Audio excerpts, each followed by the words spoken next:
So Croatia is a lovely country and one of my favorite countries in Europe, actually in the world. People are awesome, fans all over the place. Yeah, together with the great towns, the great food, you know, it's beautiful over there.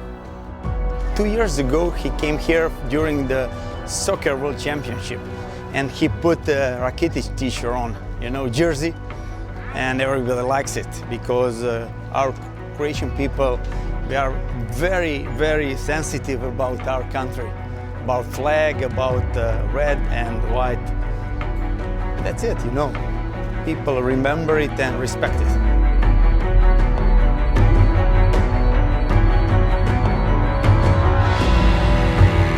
In Croatia, we are crazy about sport, and especially about combat sport, especially about this region. Everything starting with Branko, Cikatić, and now after Croatia, and now we have new guy, Antonio Plazibat. Never-ending story.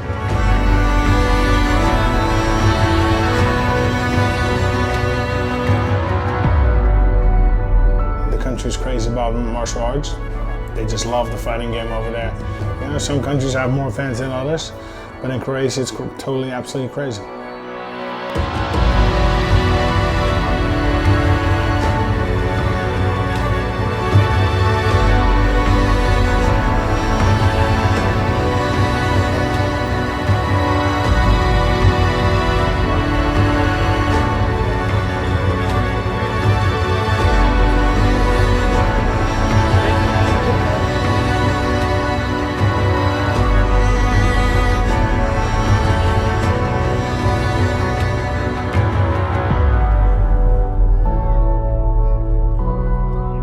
Not too many people. If you go there, you need to take photos. Here, it's much easier. My name is Ante Bonacic. I start my athletics like a sprinter guy. I represent my country at Olympic Games in Sydney 2000. It was the first and I think last relay for my country. But I get it. I was there. It was my dream. My dream came true. And it was good, you know, because not so much money in athletics. And I'm happy. Now I'm coaching almost 20 years with professional athletes, not only in Croatia, outside of Croatia. My specialization is quickness, speed, agility. What I was doing in my discipline, like a sprinter guy.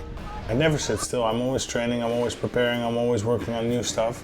It was funny, an old acquaintance, an athletic trainer, Ante, he came up with some interesting drills. So I incorporated that in my warming up, and yeah, I'm noticing a body improvement. So we'll be definitely using that and continuing that with the future. We start to improve his mobility movements, because if you ask me, he's not using in the way of 100%, and we are improving that. And especially, you know, when you're getting older and you have so many fights, you need to imply lot of, like, for example, lot of workout techniques that you can use them after on striking force and wrestling. Sprinting discipline is its own discipline when you include all your muscles in the short time in 100%. If something you didn't make it good, it will broke, you know. And that's the way how I prepare my body, that I don't have some kind of traumas and injury, that I stay longer in the sport. Alistair like that, you know? Come on, more than 90 fights, and he still look great, he still look fresh, he still look nice and young, you know? But now he needs more of these things, that he can stay longer fit. That's the main question. I hope I helped him. I like to travel, I like to always work, I like to always improve. There's so much to learn, right? You're still a student of the game, even after 27 years now? 27 years. So yeah, always open to learn new stuff.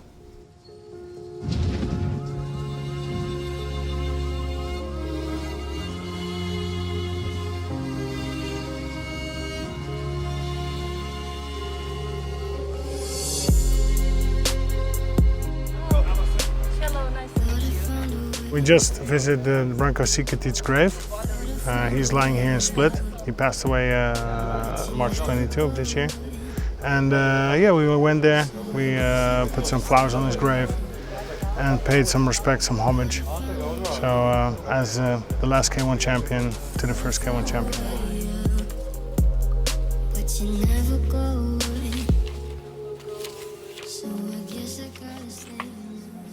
My name is Maja Cikatić. I'm Branko's Cikatić daughter. I know that my father had a great impact on a lot of younger fighters, as well as Alistair. I'm glad that he came here in Croatia, that he visited my father's grave. I heard of his passing a couple months ago, and already before that I heard that he was not going so well health-wise. So it was very special for me to go to his grave, to put some flowers there, and yeah, show my respects.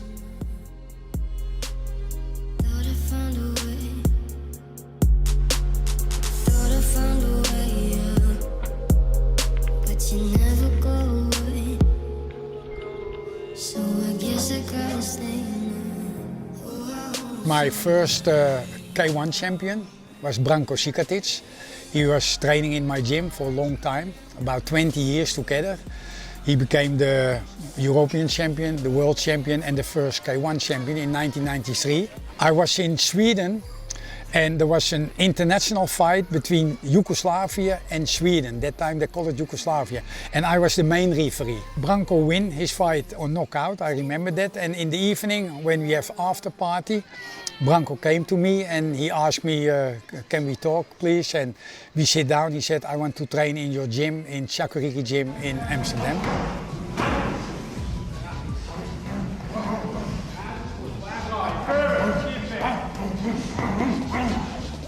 There was a K1 tournament in 1993.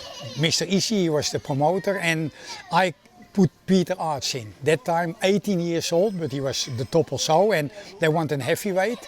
And we trained for it about 6 weeks before the fights. And 2 weeks before the fights, I get a phone call from Mr. Ishii. Please, Tom, do you have another heavyweight? Because one of the heavyweights from Australia pulled out, had an accident. And so I said, yes, I have one. He's not the youngest boy, he's 38 years. His name is Branko Cikatić.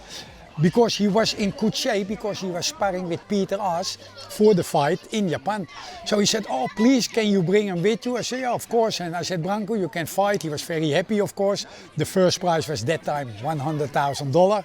And Branko go with me and Peter. And you see what happened. He win the tournaments. He beat 3 knockouts and he win the $100,000. So it was very surprise for many people because he was the last fighter to come in from the 8 fighters and he win.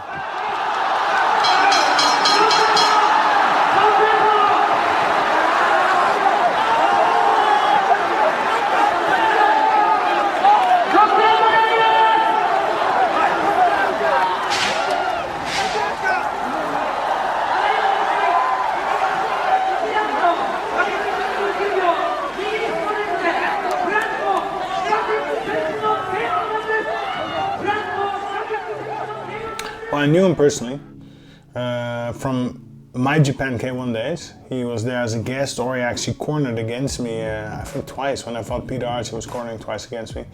But always very respectful, very positive, and let's not forget, he won the first K1.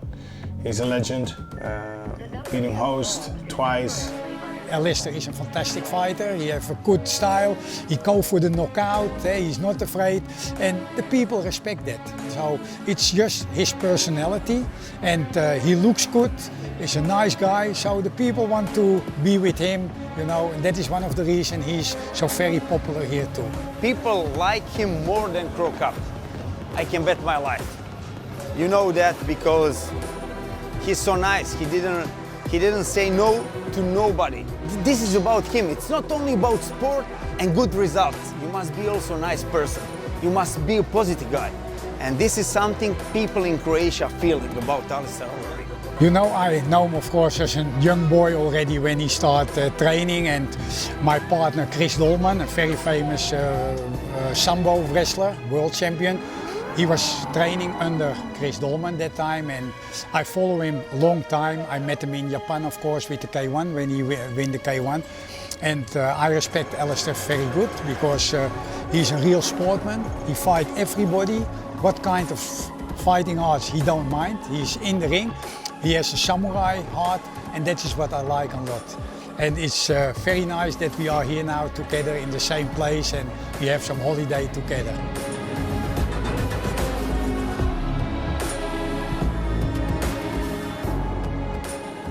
I was looking forward to more time in Croatia, but I don't know, my body's good.